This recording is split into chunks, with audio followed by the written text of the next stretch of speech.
નમસ્કાર મિત્રો, તો આપ બધાનું સ્વાગત છે ફરીથી એક નવા વિડીયો સાથે. આપણે જે 9મા ધોરણની ચોપડી આવી છે એનું નામ છે પ્રાકૃતિક ખેતી. તો આપણે થોડીક પ્રાકૃતિક ખેતી ચોપડી છે તો એના વિશે થોડીક ઊંડાણપૂર્વક વાત કરીએ આજે. તો સૌપ્રથમ આપણે વાત કરીએ કે આપણા ભારત દેશ એ કૃષિ પ્રધાન દેશ તરીકે જાણીતો દેશ છે. એમાં ઘણા પ્રકારની ખેતી પણ જોવા મળે છે. આપણે ઘણા બધા વિડીયો બનાવ્યા, એમાં આપણે અલગ અલગ વાતો કરી હતી કે ભારતમાં વવાતા પાકો, એ પાકોમાંથી શું તત્વો મળે છે, આ બધી વાત કરી હતી. પછી યુનિસેફ વાત કરી હતી, આપણે યુનિસેફ સાથે ખેતી કઈ રીતે સંકળાયેલી છે યુનિસેફ સાથે, એ પણ થોડીક વાત કરી હતી. હવે આપણે જાણીએ છીએ કે આપણા ભારત દેશમાં આજે પણ ખેતી તો થઈ જ રહી છે અને દિન પ્રતિદિન ખેતીમાં ઘણો વિકાસ પણ થાય છે. પણ એની સાથે સાથે આપણે જોઈએ છે કે દરેક ક્ષેત્રે અલગ અલગ પ્રકારના રોગો ઉત્પન્ન થયા છે. આપણે જાણીએ છીએ કે જે કેન્સર છે એ દિન પ્રતિદિન એમાં વધારો થઈ રહ્યો છે. આ શા માટે થઈ રહ્યો છે? તો આના ઉપર સંશોધન થયું હશે ત્યારે એવી જાણકારી મળે છે કે જે ખોરાક આપણે લઈએ છીએ, જે આપણા ખાદ્ય પદાર્થો હોય છે, એનાથી એક આ મુખ્ય કારણ છે કે કેન્સર થાય છે. એ શા માટે થાય છે? કે ખેડૂત વધારે ઉત્પાદન મેળવવાની લાલચમાં, વધારે કિંમત મેળવવાની લાલચમાં રાસાયણિક ખાતરનો ઉપયોગ કરે છે. જે રાસાયણિક ખાતરનો ઉપયોગ કરે છે એ દરેક પાકમાં નાખે છે. શાકભાજી વર્ગનો પાક હોય, ધાન્ય વર્ગનો પાક હોય, કઠોળ વર્ગનો પાક હોય, કોઈ પણ પાક હોય, એમાં તે રાસાયણિક ખાતરો નાખે છે. પછી જે બાગાયતી પાક હોય, જે ફળ પાક છે, એના અંદર તે ઇન્જેક્શન આપીને જે પપૈયા છે, કેરી છે, એ પકવતો હોય છે. તો આ બધું પછી માણસના શરીરમાં જ્યાં ખાવાથી તો તેનાથી એને નવા નવા રોગો થાય છે. ચામડીના રોગો થાય, કેન્સર થાય, આ બધા પ્રકારના રોગો થાય છે. તો સરકારે એવી પહેલ ચલાવી છે કે આ બધું હવે કંટ્રોલ કઈ રીતે કરવું. કારણ કે દિન પ્રતિદિન રાસાયણિકનો જો ખાતરોનો ઉપયોગ વધશે તો વધારે ને વધારે લોકો બીમાર પડશે. તો એને કંટ્રોલ કઈ રીતે કરવું? તો હવે સરકારે ઘણા બધા પગલાં લીધા છે. શિક્ષણમાં કૃષિ વિશે સમજાવવામાં આવે છે. અત્યારે દરેક ક્ષેત્રે એના વિશે સમજૂતી અપાય છે કે તમે રાસાયણિક ખાતરોનો ઉપયોગ ઓછો કરો અને જે આપણા સેન્દ્રિય ખાતરો છે, પ્રાકૃતિક ખાતરો છે, આના પાછળ આવી જો પાછા બેક ટુ નેચરલ ફાર્મિંગ. એટલે અત્યારે આપણે પ્રાકૃતિક ખેતી કઈ રીતે કરવી, એનાથી શું ફાયદો થાય, એનું શું મહત્વ છે, એને કઈ રીતે કરી શકાય છે, અને આ પ્રાકૃતિક ખેતી માં કેટલો શ્રમ છે, એટલે કે એના કેટલું વળતર મળશે, આપણી જે જમીન છે એને શું ફાયદો થશે, ખેડૂતને કેટલો ખર્ચ કરવો પડશે, આ બધી આપણે અંદર માહિતી વાત કરવાની છે. એનો ઇતિહાસ વિશે સમજશું, એનો અર્થ સમજશું, પછી એનો જે આધાર સ્તંભ કહેવાય કે જે એના આયામ છે એના વિશે માહિતી મેળવીશું અને એ આપણે કઈ રીતે કરી શકીએ એના વિશેની માહિતી આમાં મેળવવાની છે, તમને આપવાની છે. તો પ્રાકૃતિક ખેતીનો અર્થ આપણે જાણીએ કે પ્રાકૃતિક ખેતી એટલે કે આપણે જે સુભાષ પાલેકર નામના એક વ્યક્તિ છે એમણે ઘણી બધી સમજૂતી આપી છે. તો એમના કહેવા પ્રમાણે જે અર્થ થાય છે પ્રાકૃતિક ખેતીનો એટલે કે પ્રકૃતિના મૂળ સિદ્ધાંતો આધારિત જે આપણી પ્રકૃતિ છે એના જે મૂળ સિદ્ધાંતો કહેવાય, જે કુદરતી કહેવાય, એના સિદ્ધાંતો આધારિત જે આપણે દેશી ગાય કહીએ એનું ગોબર એટલે કે એનું જે છાણ છે અને ગૌમૂત્ર થકી ઓછામાં ઓછા ખર્ચે થતી આ ખેતી એટલે કે ગૌમૂત્ર જે આપણે કહીએ આથી જે ખેતી છે જે ઓછા ખર્ચે થાય છે એને આપણે પ્રાકૃતિક ખેતી કહી શકીએ. એટલે કે પ્રકૃતિના મૂળ સિદ્ધાંતો આધારિત દેશી ગાયના છાણ અને ગૌમૂત્ર થકી જે ઓછા ખર્ચે ખેતી થાય છે એ પ્રાકૃતિક ખેતી કહી શકાય. પછી જોઈએ કે પાકની વૃદ્ધિ માટે, કોઈ પણ પાક હોય એની વૃદ્ધિ માટે જરૂરી ઇનપુટ એટલે કે જે ખેત સામગ્રી છે એના માટે જે સંસાધનોની જરૂર પડે છે બહારથી ન લેતા, એટલે કે જે ખાતર જોઈએ છે, જે બિયારણ માટે જે ખાતર જોઈએ, જે પોષક તત્વો એનામાં ઉમેરે, એને બહારથી ન લેવા, બહારથી ન લાવવા. પ્રાકૃતિક સામગ્રી દ્વારા જ જાતે જ બનાવવા, એટલે કે કુદરતી રીતે જે બને, જે પ્રાકૃતિક રીતે થાય એવી ખેતી ને પણ પ્રાકૃતિક ખેતી કહી શકાય છે. હવે વાત કરીએ કે એનો ઇતિહાસ શું છે. આપણા ભારત દેશમાં પ્રાકૃતિક ખેતી તો જૂના સમયથી ચાલી જ આવતી હતી, પણ ધીરે ધીરે લોકો એ ભૂલીને વધારે વળતર મેળવવા રાસાયણિક ખાતરોનો ઉપયોગ કરવા લાગ્યા, બીજી ખેતી તરફ વળવા લાગ્યા છે. તો હવે ધીરે ધીરે પાછો પ્રાકૃતિક ખેતીનો જમાનો આવી રહ્યો છે. તો આપણે જાણીએ કે એનો ઇતિહાસ શું છે. કે ઇંગ્લેન્ડના એક વ્યક્તિ હતા, જેઓ તેમની પત્ની સાથે આપણા ભારત દેશમાં આવેલા. એમણે બધું જાણ્યું કે અહીંયા કેવી ખેતી થાય છે. એમને ઘણો રસ હતો કે પ્રાકૃતિક ખેતી એટલે કે શું, એમાં શું મહત્વ છે, એ વિશે આવીને આપણા ભારત દેશમાં આવીને બધું જાણ્યું. અહીંયાથી પાછા ગયા અને તેઓ બીજા એક વ્યક્તિ સાથે મળીને એક સંસ્થા ઊભી કરી, જે પ્રાકૃતિક ખેતી વિશે વધારે ઊંડાણપૂર્વક જાણ્યું. આવો ઇતિહાસ છે થોડો. પછી વાત કરીએ કે પ્રાકૃતિક ખેતી શા માટે અથવા તેના ફાયદા શું છે, એના વિશે વાત કરીએ. કે ભૂમિની ભેજ સંગ્રહ ક્ષમતા, જે ભૂમિમાં, જે જમીનમાં આપણે જે ભેજની સંગ્રહ શક્તિ હોય, ફળદ્રુપતા હોય અને જે ઉત્પાદન ક્ષમતા હોય, એમાં વધારો કરવો. પ્રાકૃતિક ખેતી એ જમીનની ભેજ શક્તિમાં વધારો કરે છે, જે ભેજ ધારણ શક્તિ હોય એમાં વધારો કરે છે, તેની ફળદ્રુપતામાં વધારો કરે છે અને જે ઉત્પાદન આપવાનું હોય એમાં પણ તે વધારો કરે છે. થોડોક સમય લાગે, પણ જે પ્રાકૃતિક ખેતી છે એ કોઈ પણ હાનિકારક નથી અને સારામાં સારી ખેતી ગણાય છે. માત્ર દેશી ગાયના જે છાણ છે, જે મૂત્ર છે, એમાં 30 એકર જમીનમાં ખેતી થઈ શકે છે. એટલે કે માત્ર દેશી ગાયના ગોબર અને ગૌમૂત્રથી 30 એકર જમીનમાં આપણે ખેતી થઈ શકે છે. નહિવત ઉત્પાદન ખર્ચ અને વધારે ભાવ, એટલે કે ઉત્પાદન ખર્ચ જે હોય છે એ ઓછું છે અને જેનો ભાવ છે એ પણ વધારે ભાવ મળી રહે છે.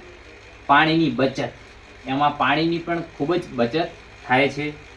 પર્યાવરણ અને માનવીય સ્વાસ્થ્યનું રક્ષણ થાય છે. જે રોગો થતા હોય છે, જે ખોરાક ખાવાથી જે રોગો થાય છે, જે રાસાયણિક ખાતરોથી થતા હોય છે, એમાં ઘટાડો આવી જાય છે. અને પ્રાકૃતિક ખેતીથી જે આપણે અનાજ ઉત્પન્ન કરીએ છીએ, જે શાકભાજી ઉત્પન્ન કરીએ છીએ, એમાં કોઈ પણ પ્રકારનું રસાયણ નથી હોતું, જે આપણા શરીરને હાનિકારક નથી હોતું અને શરીરને મોટો ફાયદો થાય છે. આપણા આરોગ્યમાં વધારે સુધાર આવે છે. પોષણ અને સંવર્ધન, એ આપણા શરીરનું પોષણ પણ કરે છે અને આપણને વિકાસ, આપણના શરીરમાં શક્તિ રહે એમાં મદદ કરે છે. પછી વાત કરીએ કે ગામ અને દેશ સ્વાવલંબનનું નિર્માણ, એટલે કે ગામ અને દેશને જોડી રાખે છે, એકબીજા સાથે જોડી રાખે છે અને પોતાના દેશને, પોતાના ગામને સ્વચ્છ રાખે છે. પછી આપણે એના જે 5 આધાર સ્તંભ કહેવાય એની વાત કરીશું. હાલ હું તમને એ જણાવું કે કયા કયા છે. એટલે આપણે 5 એના આધાર સ્તંભો છે. પહેલા છે જીવામૃત, બીજું છે બીજામૃત, ત્રીજું છે આચ્છાદન, ચોથું છે ભેજ અને પાંચમું છે જંતુનાશક અસ્ત્રો. તો આ આપણે વાત કરી એ જે આધાર સ્તંભો છે આપણે પ્રાકૃતિક ખેતીના. તો હવે આ ખેતી કેમ કરવી છે એ તમને સમજાયું કે એનાથી આપણા શરીરને, આપણા ખેતરને, આપણા પર્યાવરણને ઘણો ફાયદો થાય છે. એટલે આ ખેતી કરવી જરૂરી છે. ઉત્પાદન પણ સારું મળશે. પણ આ ખેતી કઈ રીતે કરી શકાય છે, આની પ્રોસેસ શું છે એને પણ જાણવું જરૂરી છે. એની જાણકારી હશે તો જ આપણે આ ખેતી કરી શકીએ છીએ. તો સૌ પ્રથમ તો આની ખેતી કરવા માટે અત્યારે આ એક ખેડૂતની વેબસાઇટ છે, એના ઉપર તમારે રજિસ્ટ્રેશન કરાવવું પડે. ત્યાંથી તમને ખૂબ જ સારી માહિતી મળે છે કે તમે કઈ રીતે આ ખેતી કરી શકો છો, એના પગથિયા શું છે, આ બધું. પછી કે રાસાયણિક ખાતરને બદલે જે આપણે 5 આધાર સ્તંભની વાત કરી એનો ઉપયોગ કરવો જોઈએ. તો આપણને મેહુલભાઈ હવે થોડીક વાત કરશે, થોડીક ઊંડાણપૂર્વક એ પણ વાત કરશે કે જે આ બધું છે આમાં બીજું શું ઘણું બધું આપણે ઉમેરો કરી અને આપણના ખેતીને સારી સુફળ બનાવી શકીએ. તો મેહુલભાઈ આપણને જણાવશે. તો આપણે વાત કરીશું કે જે પ્રાકૃતિક ખેતી માટે જે આપણે દેશી ગાય આધારિત પ્રાકૃતિક ખેતીમાં જે વાત આગળ કરીશું તો તેમાં એ વાત કરવાની છે કે જે આપણે જીવાત નિયંત્રણ અને ફૂગ નિયંત્રણ માટે શું કરી શકીએ. કે જે દેશી ગાયના છાણમાંથી કે તેના ગૌમૂત્રમાંથી કઈ રીતે અથવા જે આપણે ઘરગથ્થુ જે ચીજ વસ્તુઓ છે એનામાંથી આપણે કઈ રીતે જે જીવાત નિયંત્રણ માટેની જે તૈયાર કરી શકીએ કે જેનાથી જીવાત નિયંત્રણ થઈ શકે. તો તેની આપણે વાત કરીશું. તેમાં સૌપ્રથમ આપણે જીવામૃતની વાત કરીશું. તો જીવામૃતમાં તો વાત કરીશું કે તેમાં તેને તૈયાર કરવા માટે આપણે સૌપ્રથમ 10 લીટર દેશી ગાયનું ગૌમૂત્ર તેમજ 10 કિલોગ્રામ દેશી ગાયનું તાજું છાણ તેમજ એક મુઠ્ઠી ઝાડ નીચેથી અથવા સેઢાપાળા કે વાડી કે વાડીની માટી આ વગેરે જગ્યાથી 1 કિલોગ્રામ જેટલી માટી લેવાની. ત્યારબાદ 1 કિલોગ્રામ જેટલો ગોળ, 1 કિલોગ્રામ ચણા કે કોઈ પણ દાળના લોટનું મિશ્રણ તૈયાર કરવાનું અને તેને 200 લીટર પાણીના ડ્રમમાં નાખી મિલાવવાનું. ડ્રમને કંતાનના કોથળાથી ઢાંકવાનું અને તેને છાંયડે રાખવાનું. આટલી પ્રક્રિયા કર્યા બાદ આપણે એક લાકડીથી ઘડિયાળના કાંટાની દિશામાં સવાર સાંજ 2 વખત 5-5 મિનિટ જેટલું હલાવવાનું રહેશે. ત્યારબાદ જો આપણે ઉનાળામાં જીવામૃત બનાવતા હોઈએ ત્યારે આપણે 2-3 દિવસમાં ઉનાળામાં અને શિયાળામાં જો આપણે જીવામૃત બનાવતા હોઈએ ત્યારે આપણે અઠવાડિયામાં 1 વખત આ રીતે લાકડીની મદદથી તેને 5-5 મિનિટ જેટલું હલાવવાનું રહેશે. અને ત્યારબાદ 1 અઠવાડિયા અંદર તે જીવામૃત ઉનાળામાં જો આપણે કરતા હોઈશું ત્યારે 2-3 દિવસમાં અને શિયાળામાં જો આપણે જીવામૃત તૈયાર કરતા હશે ત્યારે 1 અઠવાડિયામાં જીવામૃત તૈયાર થઈ જશે. અને જીવામૃત તૈયાર થયા પછી આપણે તેને 15 દિવસ સુધી રાખી શકાય. તેનો જે લાઈફ ટાઈમ એનો એવો હશે કે આપણે 15 દિવસ સુધી તેનો ઉપયોગ કરી શકીએ. અને તેને વાપરવાની રીતમાં કેવી છે કે આપણે 1 એકર માટે 200 લીટર જીવામૃતને ગાળીને પિયતના પાણી સાથે આપણે અથવા ડ્રીપ સાથે મુખ્ય પાકની હારમાં આપ્યો અને ઊભા પાક પર છંટકાવ દ્વારા પણ આપણે તેનો ઉપયોગ કરી શકીએ અને જીવાત નિયંત્રણ કરી શકાય. અને હવે આપણે વાત કરીશું ઘન જીવામૃત. જીવામૃત સમજ્યા આપણે, બીજો ઘન જીવામૃતની વાત કરીશું. તો ઘન જીવામૃતમાં આપણે 200 કિલોગ્રામ સખત તાપમાં સૂકવેલા ચાળણીથી ચાળેલ દેશી ગાયના છાણને 20 લીટર જીવામૃત સાથે ભેળવશું. ત્યારબાદ 48 કલાક માટે જ્યાં છાંયડો હોય ત્યાં તેનો ઢગલો કરીને તેને પાતળો સ્તર કરીશું અને ત્યાં સૂકવીશું. અને ત્યારબાદ આ સ્તરને દિવસમાં 2 થી 3 વાર ઉપર નીચે કરવાનો છે તે કરીશું. ત્યારબાદ તે સુકાઈ જાય ત્યારે તેમાં રહેલા ગાંગડાને ભૂકો કરીને 1 વર્ષ સુધી વાપરી શકાય છે. તો આ એક પ્રકારનું ઘન જીવામૃત તૈયાર થયું. તો ત્યારબાદ તેની આપણે વાપરવાની રીત કે જમીનમાં અંતિમ ખેડાણ પહેલા, જ્યારે આપણે જમીનનું અંતિમ ખેડાણ કરતા હોઈએ છીએ ત્યારે તેની પહેલા આપણે પ્રતિ એકર 200 કિલોગ્રામ અને જ્યારે પાકમાં ફૂલ બેસવાની અવસ્થા હોય તેને પ્રતિ એકરે 100 કિલોગ્રામના પ્રમાણમાં આપવું જોઈએ. ત્યારબાદ તેના ફાયદા શું?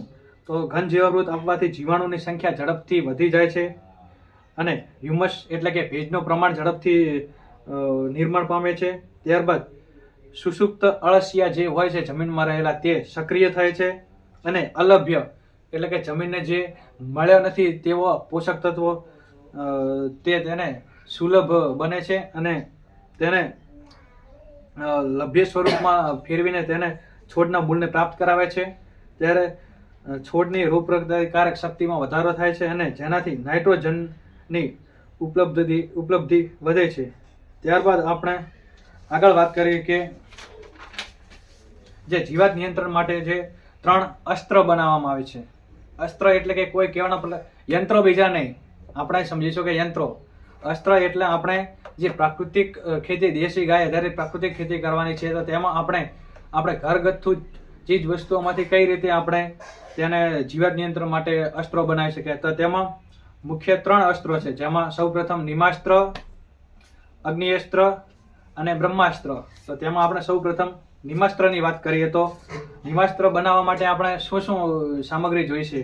તો આપણે નિમાસ્ત્ર માટે સૌપ્રથમ 200 લીટર પાણી, 10 લીટર દેશી ગાયનું ગૌમૂત્ર, 2 કિલોગ્રામ દેશી ગાયનું છાણ, 10 કિલોગ્રામ કડવા લીમડાના નાના પાંદડા, કુમળી ડાળીઓ અથવા 20 થી 30 કિલો લીંબોળી ખાંડીને આ મિશ્રણ કોથળાથી ઢાંકીને 48 કલાક છાંયડામાં રાખી સવાર સાંજ 5-5 મિનિટ માટે ઘડિયાળના કાંટાની દિશામાં તેને હલાવવું, ત્યારબાદ કાપડાથી ગાળીને તેનો ઉપયોગ કરવો. તો તેની સંગ્રહ ક્ષમતા જે નિમાસ્ત્ર બનાવે છે તેની સંગ્રહ ક્ષમતા 6 મહિના સુધી તેને ઉપયોગમાં લઈ શકાય છે અને તેનો સંગ્રહ પણ કરી શકાય છે. તો આનો છંટકાવ કઈ રીતે કરવો, કેટલા પ્રમાણમાં કરવો? તો પ્રતિ એકર 200 લીટર ફક્ત નિમાસ્ત્ર